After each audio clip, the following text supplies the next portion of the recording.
Terima kasih Anda masih bersama kami di Bidik Casting. Kita bangun dari pertanyaan saya di akhir session pertama tadi terkait dengan apakah seorang pejabat publik mestinya mengatur ucapan dalam hal ini, kebijaksanaan dalam bertutur kata, ataukah rakyat Indonesia lah yang harus memiliki otak yang matang atau dalam hal ini pikiran yang jernih untuk memahami segala ucapan dari seluruh pejabat publik. Dan kita ketahui negara kita negara demokrasi, semua orang bisa berpendapat seperti apa, dan silang sengkarut dari semua pendapat dari seluruh anak bangsa adalah sesuatu yang biasa saja. Bagaimana menurut Mas? Jadi betul yang kita katakan bahwa semua orang bebas berpendapat dan kita adalah negara demokrasi. Tetapi kita harus paham bahwa walaupun kita punya kebebasan untuk berpendapat dan itu dijamin, tapi jangan lupa bahwa apa yang kita sampaikan ini belum tentu sejalan dengan hukum. Itu harus. Kedua, memang kita harus bijak dalam menyampaikan sesuatu kepada masyarakat, terutama di era digital ini, karena sangat berbahaya ada undang-undang ITE. Semua harus bijak, mulai dari public figure kita, masyarakat. Ya penting buat Pak Menteri mungkin ini bisa menjadi pembelajaran berharga, supaya ketika kita menyampaikan sesuatu, carilah contoh-contoh yang bisa lebih bijak apa semua kan. Karena bukan apa, mungkin menurut kita tidak masalah, tapi menurut orang lain bisa masalah. Apalagi sepertinya orang sekarang senang sekali mencari kesalahan. Seperti itu, ya toh kecil saja masalah dibesar-besarkan. Jadi memang semua harus bijak. Figurnya Pak Menterinya misalkan, tokoh-tokoh ulama kita, tokoh-tokoh politik yang lain, tokoh-tokoh pemuda, semua harus bijak. Jangan terlalu tergesa-gesa memvonis seseorang karena apa? Ada undang-undang ITE, ada hal yang membatasi kita yang sanksinya luar biasa. Ingat Dinda, persoalan ITE ini sangat bahaya karena kalau kita menyebarkan informasi bohong yang membuat gaduh, itu bisa menjadikan atau memicu terjadinya tindak pidana yang lain. Makanya berat hukumannya. Jadi persoalan ini saya jujur, saya paling tidak senang kalau agama itu dinistakan. Bagaimana kasus Ferdinand, begitu dia menghina, dia anggap memberi informasi bohong, menghina, ya kami menganggap bahwa Allah, ya kan. Saya tidak berpikir lama, saya tinggal tunggu matahari terbit, paginya saya lapor dia. Saya hanya butuh waktu 5 menit untuk menganalisa apakah ini saya bisa dijadikan tersangka atau tidak. Jadi ini sangat beda. Kembali kasus tadi ya, yang orang gembar-gemburkan penistaan agama seperti yang sempat digembar-gemburkan Pak Surya dan laporkan. Ini sangat beda dengan kasus Ahok. Ahok itu jelas menyebut Al-Maidah. Pak Edi Mulyadi, jelas-jelas tegas menyebut Kalimantan, tempat buanjing, dia sebut. Ferdinand lebih-lebih. Iya kan? Nah ini yang menarik. Ini menarik Bang Sul. Menariknya kenapa? Karena setiap ada isu yang menjadi hot news, Bang Sul akan berbicara, akan menyampaikan pendapatnya terkait dengan isu tersebut. Betul. Nah kemudian beberapa orang menyampaikan seperti ini Bang Sul. Ini kok BMI justru seolah membela Pak Menteri. Ya. Sedangkan di kasus yang lain, sedangkan di kasus yang lain BMI sangat konsen, bahkan BMI melaporkan beberapa hal yang kemudian menjadi isu nasional juga. Betul. Itu bagaimana tanggapannya Bang Sul? Jadi pertanyaan itu banyak muncul ke saya Mbak Dinda. Tetapi saya menjawab begini, saya bijak aja menjawab bahwa semua orang itu sebenarnya sama. Saya di BMI sudah bertekad sepakat dengan teman-teman. Kita ini netral-netral aja. Dia mau berada di kubu pemerintah, dia mau berada di kubu oposisi. Kalau salah dan membuat gaduh, kita sikat.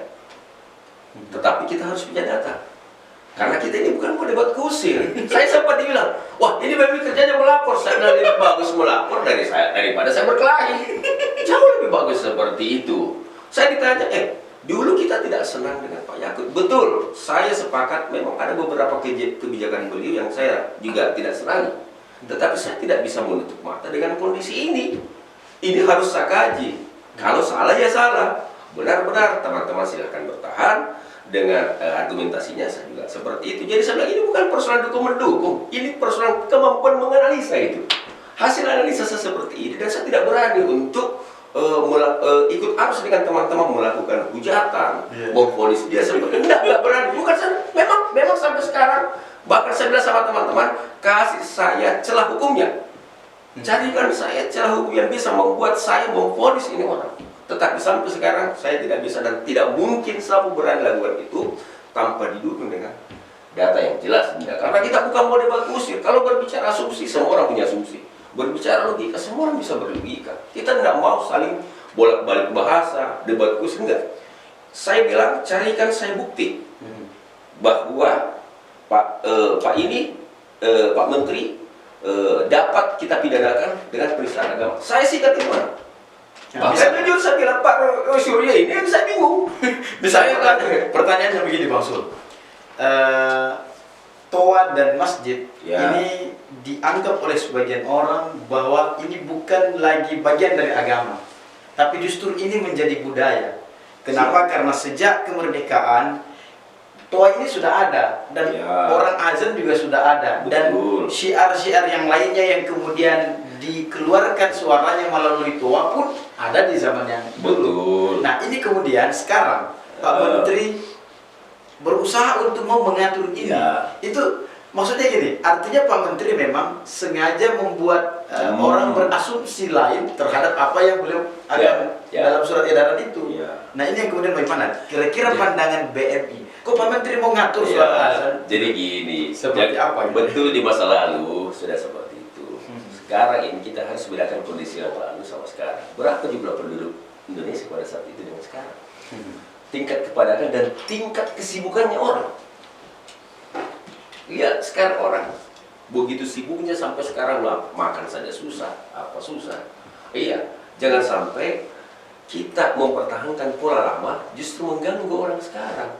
Beda dengan kondisi dulu tidak. Dan lagi pula persoalan ini betul persoalan budaya dan memang ini kan Pak Menteri ini tidak pernah mengatakan mau menghilangkan. Kurangi aja volume supaya orang bisa lebih enak dengar. Karena dengan kondisi sekarang orang pada sibuk, tingkat kesibukan tinggi, tingkat stres tinggi, itu bisa memicu emosional juga yang tinggi. Makanya tadi saya bilang, kita ini mau dengar lagu ke azan itu yang lembut, enak didengar, tidak terlalu keras, tidak terlalu kecil. Orang bilang pas gitu. Iya. Nah ini yang kemudian menjadi pertanyaan, bahwa setiap orang punya penilaian yang berbeda. Nah, ini kan kita nggak tahu yang mana yang cocok dengan ini. Yang menjadi suatu hal yang mendasar. Kira-kira Bang Sul, menurut Bang Sul nih, siapa yang merasa terganggu dengan volume azan yang keras? Saya pernah tegur orang, Dinda, persoalan seperti itu. Dinda bayangkan, Dinda punya rumah misalkan di belakang masjid, pas berdempetan. Dinda punya tamu keluarga apa semua, ataukah misalkan satu anggota keluarga Dinda yang dalam keadaan sakit. Lantas masjid dibunyikan sampai misalkan 45 menit dengan suara yang keras. Sampai kita di dalam terkadang berbicara dengan keluarga harus teriak-teriak. Semua itu jujur pasti mengganggu, tetapi tidak mungkin kita ini mau menegur. Karena apa? Rawan, Dinda. Ini masalah agama, nanti ada kesara. Harusnya ini kita dan pengurus masjid ini sadar diri. Oh, itu tahu. Yang lain rumahnya mungkin 10 rumah dari masjid enak-enak aja. Tapi yang di samping itu apa? Pernahkah kita berpikir seperti itu? Ini berbicara persoalan muamalah hubungan manusia dengan manusia. Ini bukan persoalan kita tidak mau dengar azan. Senang kita dengar azan. Baik, pertanyaannya saya balik. Misal, Bang Sul, ini persoalan toleransi ya. Ini persoalan toleransi. Karena ini muamalah, persoalan toleransi. Menjadi pertanyaan begini, apakah masjid yang harus mentolerir orang yang di rumah, atau orang di rumah yang harus mentolerir suara masjid? Kira-kira seperti apa pandangannya kalau bukan masjid yang mentoleransi sebenarnya, pengurusnya ini yang harus bijak. Dengan kondisi sekarang kita harus melihat apakah pola yang kita terapkan di masa lalu itu sudah masih cocok dengan sekarang. Ya namanya pola, namanya budaya itu bisa saja berubah. Iya. Kalau kita berbicara seperti ini, jangan kita ambil contoh di Saudi. Tadi saya bilang, kalau kita mau berbicara tingkat ketaatan, tingkat mayoritasnya orang semua di situ dari jumlah, iya toh. Artinya bukan dari jumlah, dari total keseluruhan mayoritas siapa di sana gimana? Tapi tidak ada ribut-ribut persoalan itu. Di sini aja. Padahal Pak Menteri cuma bilang dikecilin dikit, maksimal 100 desibel. Ini kan lucu dipelintir lagi. Kalau kecil koma 100 desibel dibilang komat. Ah, gimana caranya? Ini kan cara mempelintir yang tidak bijak, apalagi yang saya sempat lihat videonya itu pejabat yang seperti itu. Wah, jangan main-main lah. Inilah saya bilang contoh-contoh buruk yang kita berikan kepada masyarakat. Akhirnya apa? Masyarakat gaduh. Dia buatlah, misalkan dia buat posting video, gambar videonya Pak Menteri sambil misalkan bunyi anjing, apa semua. Suara yang mereka justru mempertontonkan hal yang jauh lebih buruk. Ini enggak bagus. Makanya saya bilang semua harus bijak. Pak Menteri harus bijak, Pak Menteri harus bijak, masyarakat harus bijak. Ini karena kita ini selalu mau diadu loh. Jangan, kita ini Muslim terbesar. Sepertinya ada kelompok yang ingin membuat ribut ini baru dan menjadikan agama ini kedok. Karena kita Muslim yang paling besar nih. Jadi hati-hati, karena memang orang senang jualan agama sekarang untuk buat ribut. Sedikit-sedikit, gitu, sedikit-sedikit, gitu, sedikit-sedikit. Maka saya bilang kaji baik-baik, analisa baik-baik. Karena kalau namanya dunia digital sudah tersebar luar biasa, dan orang memang senang kalau barang salah. Saya lihat kondisinya masyarakat itu justru senang kalau barang salah karena cepat heboh kan? Cepat heboh. Kalau yang biasa-biasa aja orang diam-diam. Tapi kalau yang jelek, yang salah disebar heboh luar biasa. Ya. Yang jelek, yang salah, masyarakat Indonesia selalu heboh. Ini butuh analogi, butuh pikiran, butuh tenaga untuk memahami segala sesuatu yang terjadi. Oleh karena itu saya ingin bertanya suatu hal yang sangat penting dari bahasan kita pada kesempatan kali ini. Pertanyaan saya adalah, bagaimana jika pertanyaannya yang kemudian orang yang tadinya berada di samping masjid, rumahnya berdekatan dengan masjid, bahkan toa itu mengarah ke rumahnya dan ada kebisingan yang mempengaruhi dalam rumahnya. Kemudian saya bandingkan misal dengan orang yang berada di pinggir jalan, jalannya heboh, apalagi belum macet, belum suara bising knalpot racing, belum lagi suara klason, tapi setelah yang satu ini tetap di bidik casting.